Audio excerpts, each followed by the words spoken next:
nko ngaha mbere ngaha igihanga mwumvise hariho n'irindi shuri ahubwo gigisha uburimi ikibazo none abo expert basohoka aho hantu akamaro kabo mu kibano koko karagaragara ku buryo umuntu wese yokabona.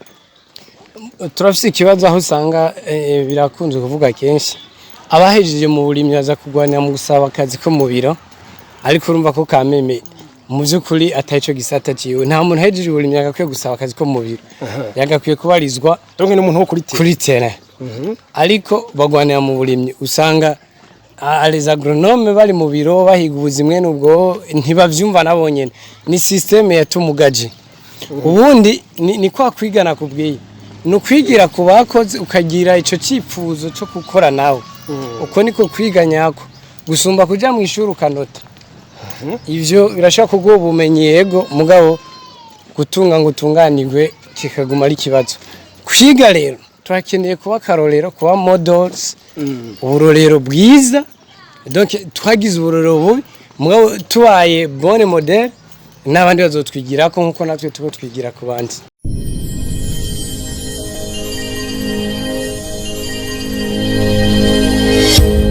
Ok les amis, bonjour, bonsoir, mwaramutse. Tubifuriza amahoro amagara meza n'amafaranga. Aho mdishanje no munsi ndi kumwe na Kwizera David. Batazira gatorano. Cyane gose. Okay, uyu munsi twavuye mu gisagara cya Bujumbura. Ku batamuzi uyu musore Kwizera David tutazira gatorano. Gatorano akazina ka sekuru kandi nzigwa kunda cyane. No munsi turi mu ntara ya Bubanza nkugwaruka twaje kwexplore niko bivuga mu gifaransa kada ni nk'ivyo ngira ngo kwiga turi kwishuri turi mu rugendo shure donc murabona ngahe nyuma yacu abantu bose bariko bararima twatembereye hariya mu myonga kugira ngo tuyage n'abene igihugu maze natwe twige kandi tuje mu gisata tuzi nigikiga David cyagutangaje kuva ushika ngaha.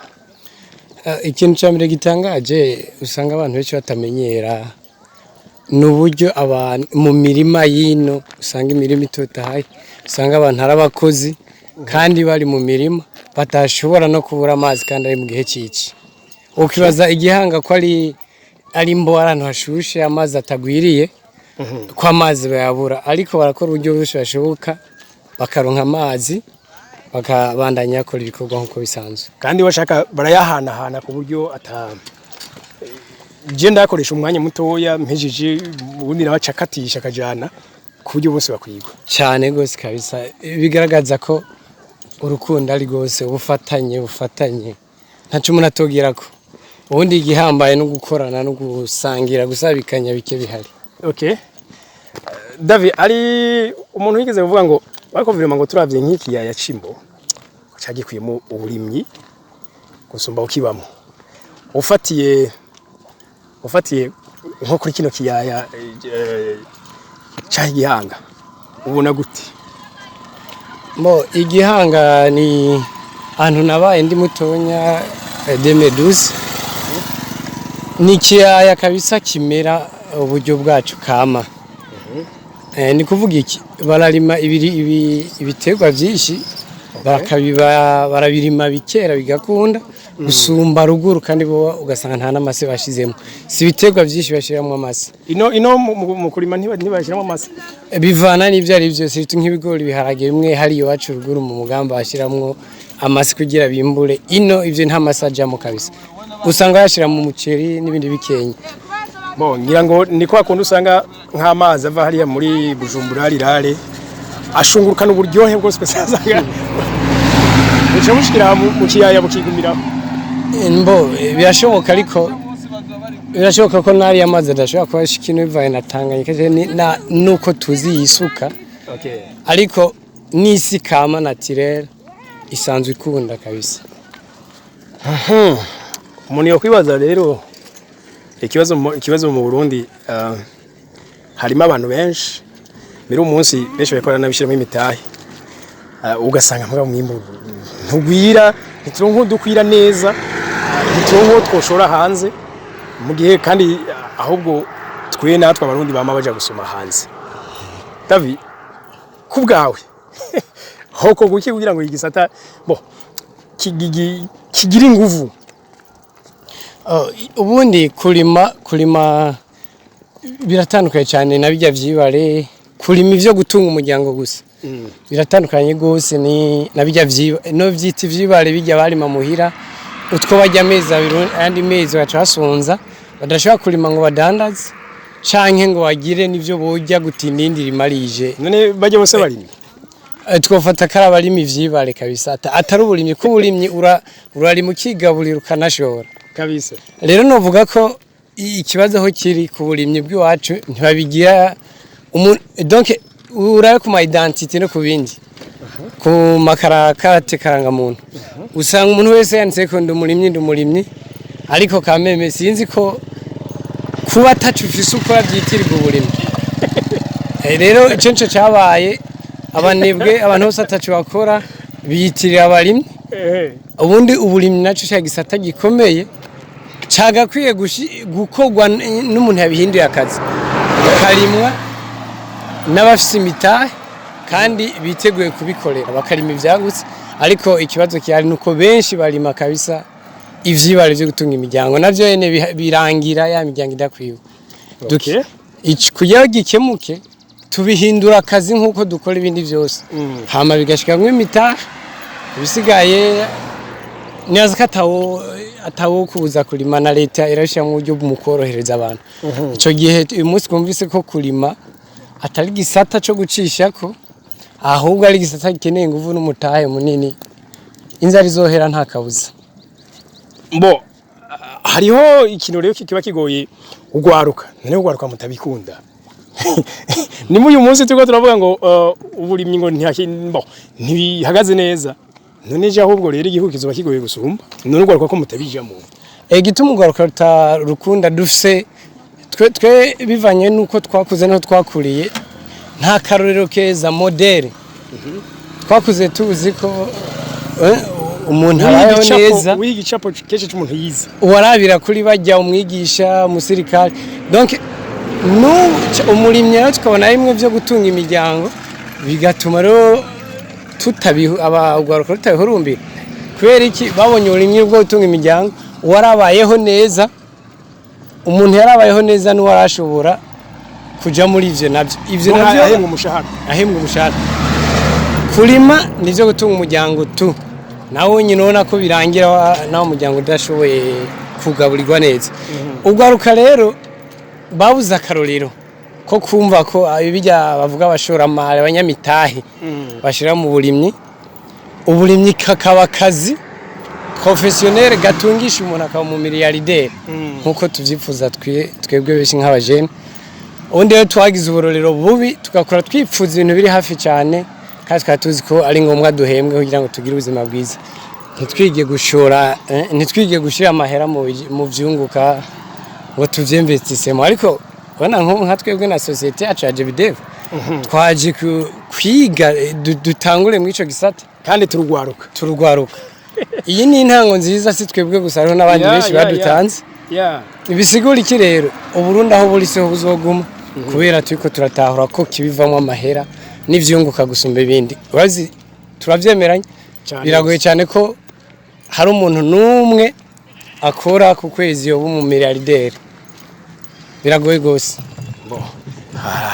aratera imbere mugabo biragoye kuzumwita umugwiza atunga naho abari benshi usanga bakora sufume ya komisiyo ndebuya nk'abadandaza benshi uhaba usanga arabakira ivyo umuntu yagize bakabifungurako atari bagafungura kuvyo abarimye abaproduce bon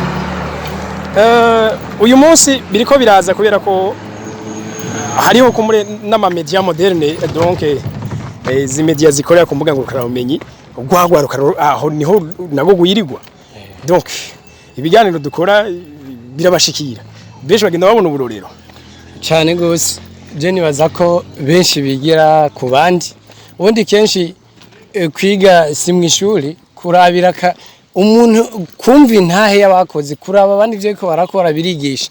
Niyo mpamvu nazo ko twagize uburorero bubi muri societe iyo tuzakora tubona abantu bumva batunze mbwa byaciye mu burimyi, baciye mu burimyi, baciye mu kwikorera, ntawo baharanira kuja kwimfungwa wundi mu kazi.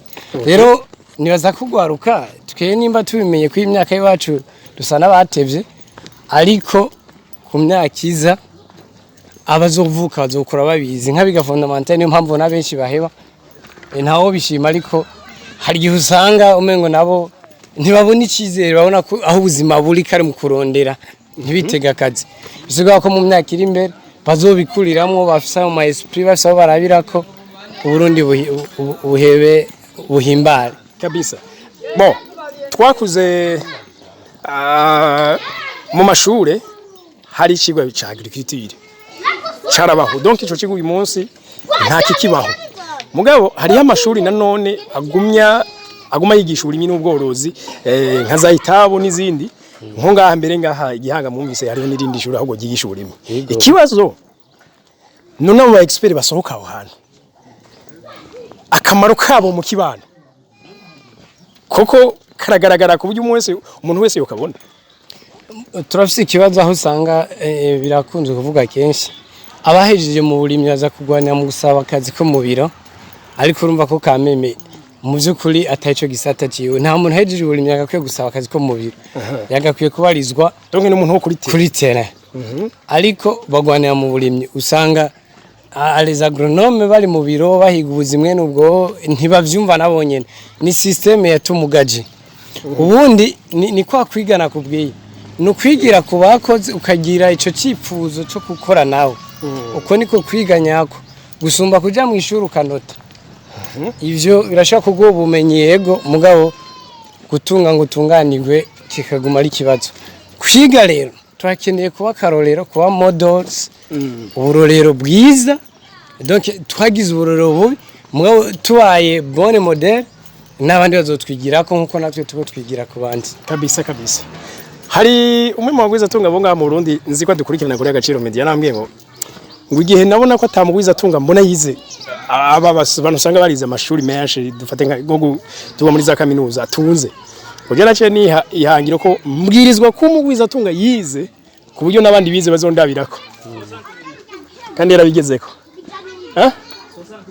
Iki adandazo. Okay. Voilà, ikindi uyu munsi urabona nkaha twaje Igihanga, wabonye umujena kiri muto cyane ageze kuri binini, umworozi gose kana ugiye ko tije naherekwa no gatoya, ariko ndabona ko nta kazi noje gusaba, ahubwo jewe ndagatanga ngako ku bwinshi. Voilà, sinzi namubonye gose ujya mworozi yantangaje, namwigiye koko je nanje nsano wamaze gutangura ndacyari hasi. Nga nateye intambwe izambere zibanze n'urumozi bijya gose kandi cyane gose nubwo umuvuga ngo uri mutoya.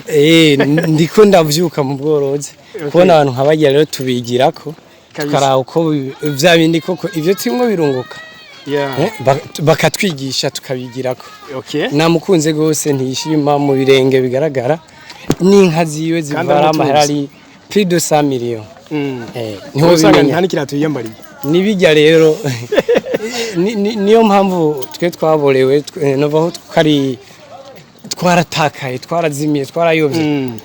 Tuzi ko gutunga ucuheba bijya wakunda, ucuja kwigana ubuzima bw'abandi, ujyari arahimbawe, arahagijwe no kubona mu nka ziwe zivyuha, akaduhereza amata twe turi hariya twaje tuva. Numukozi kandi abinezerewe, ntaco buzeho ko umuntu atunga akambara neza, muga bitabuza ko yirwa mu mirima yo akaba umukozi gusumba. Ikibazo cya nyuma, ishuri lifashiki uwagize ofete jongiye ku ishuri ngiye kugira lifashiki mvuye ucanjahi cangiriki. Uko je ndavyibaza, ishuri ryagakwiye kuba igigisha umuntu gukora, kubaho ko agomba kubaho. Ntiyagakwiye kumuhindura mekanike robo, kujya usanga abantu bize afise ivyagaya avuga ati sinokora ibi. Rero nibaza ko ku ishuri ikintu cya mbere hafasha, mbona je hamfashije hatumye menyera kwiyumvira, haratumye menya kuresista kwakira ibintu byinshi icyarimwe, ariko nkabigumya byose kandi ntihagire na kimwe. Haranyaguye hamenyereza no kwiyumvira, ako n'akarusho ka mbere ku ishuri.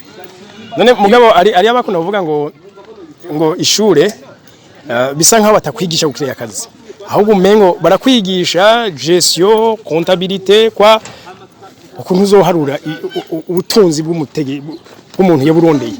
Mugabo kukea rero abantu biracari hasi. Ibyo ntabyo bigeze batwigisha, meme na matekiniki usanga kuza nuwitwa kuyize tekiniki birangira ari umwe agiye gusaba akazi nyene, ari umuntu yize ibintu vy'ubuhinga agakwiye ahubwo kuba nawo muvumbuzi. Ishuri rero rihinduka, nakuvuze ko riduhindura amarobo, yo kutwigisha gukora, kutwigisha kubahuka. Ishuri rero ntawo rigayira, ni systeme batuzaniye uko, ariko mugabo bironeka ko isa naho benshi atwononye. Ubundi imaze kukwigisha gusoma no kwandika, ukamenyera ukaguka mu mutwe, ukamenya kwiyumvira, ico kirahagije ngo wogira kuri byinshi ushaka. Okay, ari abahinga bagiye bavuga ati muri Afrika rimwe ndari musanga hari ivyigwa bidakwiranye n'igihe, donc bitajanye n'igihe canke bitajanye n'ubuhinga igihugu gishwa ibihugu donc biba bikeneye.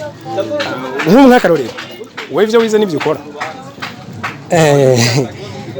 Genova nibaza ko ari byo nkora, kuko ibyo nize n'ibindi mwo.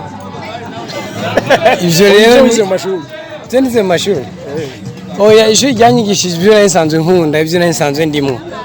Ibyo nari ndimwo rero nivyo nacenja gupratika, byaranyaguye birankomeza. Okay. Ariko hariho abandi twiganye ukumbure ko yatwiga hariho twiga ari uko babidushizemo, atari uko ari byo arizo mpano, ariyo ntumbero yacu. Okay. Abo rero ntidushobora gukomera kumwe. Nibaza ko ndi mu by'ubutunzi nkuko nizi iby'ubutunzi, ibyo nkora byose bigamije kuvuga. Donc wowe wize economy cyane gose. Voilà. Reka tworoshe kandi ubushimire cyane kuri ibi byiyumviro musangije abantu. Urakoze gose nanje kumpa umwanya nkongera kuyaga kuganira n'abakunzi ba Gaciro Media. Sawa sawa, tubasabe gusangiza abandi kino kiganiro maze tubandanye to explore, tumenya ubumenyi imbere ya byose, ntabwo ubumenyi cyo tubuvyaza umusaruro. Turakunda cyane, bye bye.